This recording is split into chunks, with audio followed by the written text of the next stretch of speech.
نہیں دیا, کسی نے ساتھ نہیں دیا, کسی نے ساتھ نہیں دیا. میں نے کہا ساتھ دینے کی بات نہیں ہے, ساتھ دینے کی بات نہیں ہے. میرے حسین کی غیرت یہ تھی کہ حسین نے کسی کا ساتھ نہیں لیا. واللہ اگر حسین ایک آواز لگا دیتے تو کربلا کا میدان سروں سے بھر جاتا. حسین کربلا بھرنے نہیں آئے تھے, حسین اپنے خون سے دین کو ہرا بھرا کرنے آئے تھے. اگر کسی کو یقین نہیں آتا تو ایک بات کہتا ہوں, ارے اتنے چھوٹے سے گاؤں میں جب حسین کے نام پر بلایا جاتا ہے تو بیٹھنے کو جگہ نہیں ملتی. حسین کے نام پہ بلایا جائے تو بیٹھنے کو جگہ نہیں ملتی. اگر حسین خود بلاتے کربلا میں عالم کیا ہوتا, عالم کیا ہوتا. اسی مجمع کو دیکھ کر کتنا چھوٹا سا دیہات, چھوٹا سا گاؤں, آپ اندازہ کریں, مگر امام حسین کربلا میں کرامت دکھانے نہیں, اللہ کا دین بچانے آئے. اور امام حسین نے بتایا کہ دین کی اہمیت کیا ہے. آج ہمارے نزدیک دین کی اہمیت کیا ہے. آپ کو ایک بات بتاؤں, امام علی مقام علی جدی علیہ السلام کی جب شہادت امام شہید ہو گئے, آپ نے جام شہادت نوش فرما دیا, آپ کا گلا کاٹ دیا گیا. آپ کے جسم کو کچلنے کے لیے 10 گھوڑے مقرر کیے گئے, آپ کے کپڑے بھی اتارے گئے اور 10 گھوڑوں کے پیر سے آپ کے جسم کو کچلا گیا. جتنی لاشیں پہلے سے پڑی ہوئی تھی ان ساری لاشوں کو اٹھا کر میدان میں لایا گیا, انہیں کاٹا گیا, سر کو نکالا گیا اور سر کاٹ کے نکال کے لاشوں پہ گھوڑے دوڑائے گئے. اور اسی پہ بس نہیں, استاد زمن علامہ حسن بریلوی یہاں تک لکھتے ہیں کہ بیویوں کے زیور تک چھینے, کان کی بالیاں تک چھینی, حتیٰ کہ ان ظالموں نے بیویوں کے دوپٹے تک چھین. صدر الفاضل علامہ سید نعیم الدین مراد آبادی لکھتے ہیں, استاد زمن لکھتے ہیں, ہمارے مستند معتبر علماء لکھتے ہیں, بیویوں کے سر سے دوپٹے تک چھینے, جن کے سر کے دوپٹوں کو کبھی کسی اجنبی مرد نے نہیں دیکھا, جن کے گھر میں جبریل اجازت کے بغیر نہ آئے, اللہ اکبر, ان کے دوپٹے تک چھینے.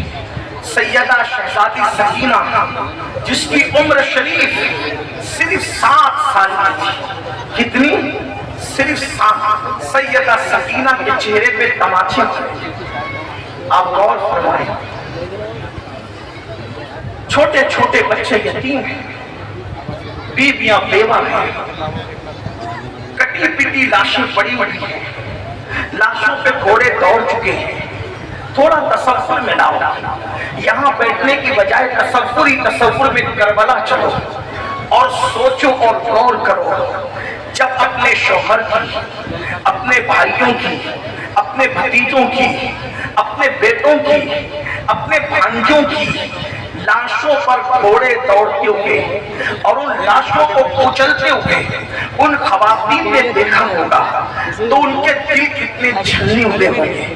عورتوں کا دل تو اتنا کمزور ہوتا ہے, عورتوں کا دل تو اتنا نازک ہوتا ہے کہ عورت اگر چوہا مرا ہوا دیکھ لے تو دن بھر کھانا کھانے کی ہمت نہیں کرتی. عورتیں چھپکلی مری ہوئی دیکھ لیں تو وہ ڈر جاتی ہے.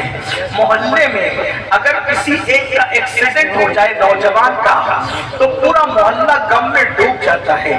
کئی دن تک کی عورتیں گھر میں شوق مناتی ہے, بیٹا کسی کا ہے, سارا محلہ روتا ہے, سارے محلے کی آنکھ میں آنسو آتے ہیں. مسلمانوں سوچو وہ گھڑی کتنی دردناک ہوگی, اس گھڑی کا عالم کیا ہوگا, وہ کیفیت کیا ہوگی جن کے گھر میں اجازت کے بغیر جبریل امین نہیں آتے تھے. آج ان کا کوئی گھر ہی نہیں, خیمے بھی جلا دیے گئے, علی اصغر کا خیمہ بھی لوٹ لیا گیا, ان کا جھولا بھی لوٹ لیا گیا, سکینہ کی بالیاں بھی چھین لی گئی, بیویوں کے زیور بھی اتار لیے گئے, دوپٹے تک چھین لیے گئے اور کٹی پٹی لاشیں ہیں وہ सारी रसूलुल्लाह की शहजादियां, रसूलुल्लाह की बहुएं, रसूलुल्लाह की नवासियां, रसूलुल्लाह सल्लल्लाहु अलैहि वसल्लम की पोतियां आंसू बहा रही हैं, रो रही हैं। अल्लाह अकबर। उसी वक्त असर का टाइम शुरू होता है और टाइम शुरू होने के बाद असर का टाइम आगे बढ़ता है। ऐसे में सैयदा ज़ैनब पाक जो सैयदा फातिमा ज़हरा की शहजादी थी, वो फरमाती है, ऐ नबी के घर की बहू, ऐ नबी के घर की बेटियों, ऐ नबी के घर की पोतियों, बहुत रो चुकी हो, तुम बहुत रो चुकी हो, लेकिन जितना रो चुकी हो उससे ज्यादा अभी रोना बाकी है। तुम्हें बहुत ज्यादा अभी रोना है, तुम्हें बहुत ज्यादा रोना बाकी है। जितना रो चुकी हो उससे ज्यादा रोना बाकी है। लेकिन याद रखो, असर का वक्त जाने के करीब है, असर का वक्त चला न जाए। उठो, पहले नमाज असर पढ़ो। अब भी तुम पर नमाज मुआफ नहीं है, नमाज असर अदा करो। इसलिए कि नाना जान का फरमान है कि जिसने जानबूझकर असर की नमाज छोड़ दी, अल्लाह उसके अमाल को बर्बाद कर देता है, अल्लाह उसके अमाल को ज़ाय कर देता है। मुसलमानों, करबला की तारीख गवाह है। उन खवातीन ने उसी कटी पिटी लाशों के माहौल में, उसी सुहाग गुजरते हुए माहौल में, उसी स्कॉर्पियो को सोनी होते हुए माहौल में सारे गमों को भुला करके नमाज असर अदा की। उस वक्त भी उन्होंने नमाज तर्क नहीं की। अब आपसे पूछता हूँ, 72 लाशें कटे पिटे पड़े हुए हैं, 6 महीने का नन्हा सा बच्चा भी शहीद हो गया है, फिर भी उन्होंने नमाज नहीं छोड़ी। और हम लोग आशूरा के दिन भी नमाज छोड़ते हैं, हम लोग आशूरा की फज्र में भी सोते हुए पड़े रहते हैं, हम तो शादियों में भी नमाज छोड़ते हैं। उन्होंने शहादत के माहौल में भी नमाज को तर्क नहीं किया और हम शादियों के माहौल में भी नमाज छोड़ दें। जब नमाज के लिए कहा जाता है, लोग कितनी आसानी से कह देते हैं, मौलाना मैं पाक नहीं हूँ इसलिए नमाज नहीं पढ़ता, मौलाना मुझे टाइम नहीं मिलता इसलिए मैं नमाज नहीं पढ़ता। अब पूछना चाहता हूँ, इमाम हुसैन तो सजदे में सर कटाए, इमाम हुसैन के घर की खवातीन 72 कटी पिटी लाशों के माहौल में नमाज पढ़े और हम लोग नमाज छोड़े। तो बताओ, यजीद के साथ खड़े हो या इमाम हुसैन के साथ खड़े हो? सच बोलना, गौर करना, जन्नती जवानों के सरदार के साथ खड़े हो या उस पलीद और लईन यजीद के साथ खड़े हो, उस जहन्नम के कुत्ते के साथ खड़े हो? मुसलमानों कहाँ हो तुम? मुसलमानों कहाँ हो तुम? याद रखना, अगर आज सच्चे हुसैनी न बने तो कयामत के दिन यजीद के साथ उठने के लिए तैयार हो जाओ। बड़ी माजरत के साथ चंद गरम शरबत और चंद देगे खिचड़े की हमें हुसैनियत पर नहीं ला सकती जब तक के हम किरदार के एतबार से दीनदार न बन जाए, शरीयत के पाबंद न बन जाए। मुझे बताओ, अल्लाह अकबर, चेहरे से दाढ़ियां उड़ाकर गटरों में फेंकवाते हो, यही हुसैनियत है? अल्लाह अकबर।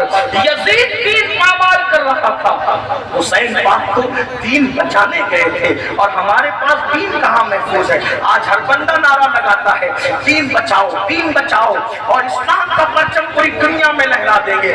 आपसे कहता हूँ, दुनिया में परचम लहराने की ना अपनी औकात है ना अपनी हैसियत है। हर आदमी अपने घर का बादशाह है, हर आदमी अपने घर का बादशाह है। मुसलमानों, तुम अपने घर के बादशाह हो, अपने घर ही में दीन का परचम लहरा दो, पूरी दुनिया में दीन का परचम खुद ब खुद लहर जाएगा।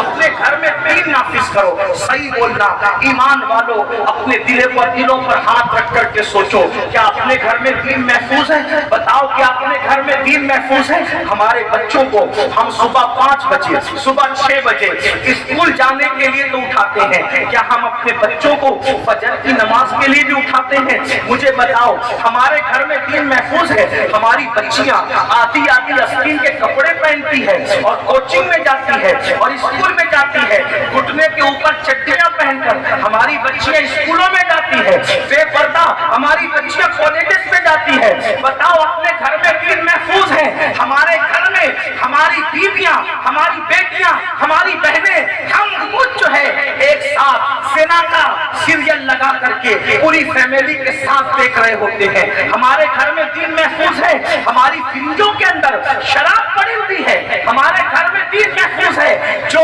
कौम अपने दीन को अपने घर में महफूज न कर सके, वो कौम इस्लाम का परचम दुनिया جائے گی. یاد رکھنا جو اپنے گھر میں دین قائم نہ کر سکے وہ دنیا میں کبھی دین قائم نہیں کر سکتا. وہ دین بچانے کے لیے کبھی آگے نہیں بڑھ سکتا.